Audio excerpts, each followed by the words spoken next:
Hello friends, welcome back to my channel Suhana's new kitchen. আজ নিয়ে চলে এলাম পোহা পিঠে। শীতের মরশুম প্রায় চলেই এসছে, তাই ভাবলাম আজ একটা পোহা পিঠের রেসিপি নিয়ে হাজির হই। এখানে আমি প্রথমেই নিয়ে নেব 300 গ্রাম মতো ময়দা।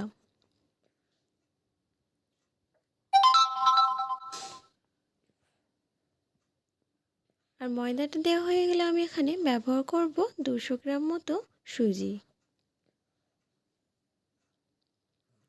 দিয়ে দেবো এখানে 300 গ্রাম মতো চিনি।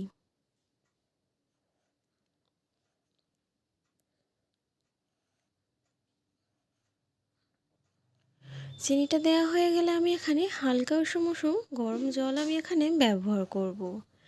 জলটা আমি এখানে অল্প অল্প করে দিতে থাকবো আর ব্যাটারটা আমি গুলতে থাকবো। ব্যাটারটা আমি খুব একটা ঘন পাতলা করব না, তাই আমি এখানে ব্যাটারটা আমি অল্প অল্প করে জল দিয়ে করতে থাকবো।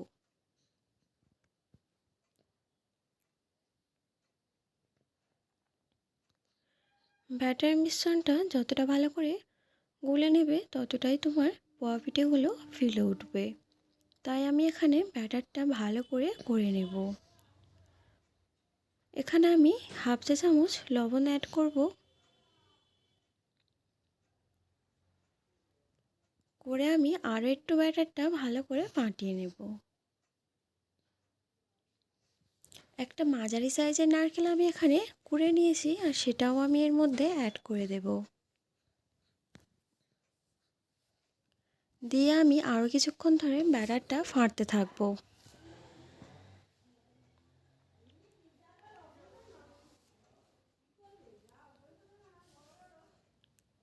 কিছুক্ষণ ধরে ফাটিয়ে নিয়ে এর মধ্যে আমি অ্যাড করব মৌরি। মৌরিটা দিয়ে আমি আরও কিছুক্ষণ ভালো করে ফাটিয়ে নেব। মিশ্রণটি অনবরত নাড়তে হবে, যেহেতু মিশ্রণটাই ব্যাটারটা সম্পূর্ণ ভালোভাবে না করলে পোয়া পিঠেগুলো ফুলবে না, সেহেতু আমি ব্যাটারটা অনবরত নেড়েই যাব। এখানে আমার গোলাটা দেখো সম্পূর্ণ কমপ্লিট হয়ে গিয়েছে, আর ঘনত্বটা দেখে বুঝতে পারছো খুব একটা আমি ঘনও করিনি আর পাতলাও করিনি।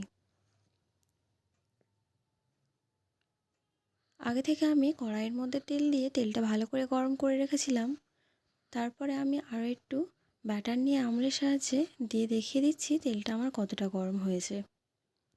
তেলটা আমার ভালোভাবে গরম হয়ে গেলে আমি 1 চা চামচ ব্যাটার নিয়ে এইভাবে তেলের মধ্যে আস্তে আস্তে করে দিয়ে দেব।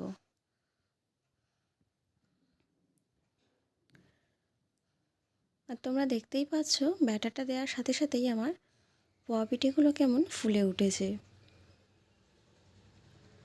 এক পিঠ ভালোভাবে হয়ে গেলে আমি খুন্তির সাহায্যে চেপে চেপে ভালো করে আরও এক পিঠ ভেজে নেব।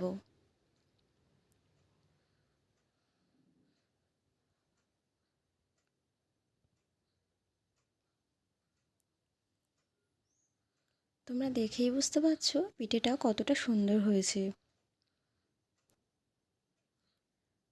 এইভাবে বাড়িতে অবশ্যই বানিয়ে দেখতে পারো, কতটা সুন্দর লাগে। আর ভেতরের অংশটাও দেখেই বুঝতে পারছো কতটা সুন্দর হয়েছে। আমার চ্যানেলটি যদি ভালো লেগে থাকে তাহলে প্লিজ সাবস্ক্রাইব করো।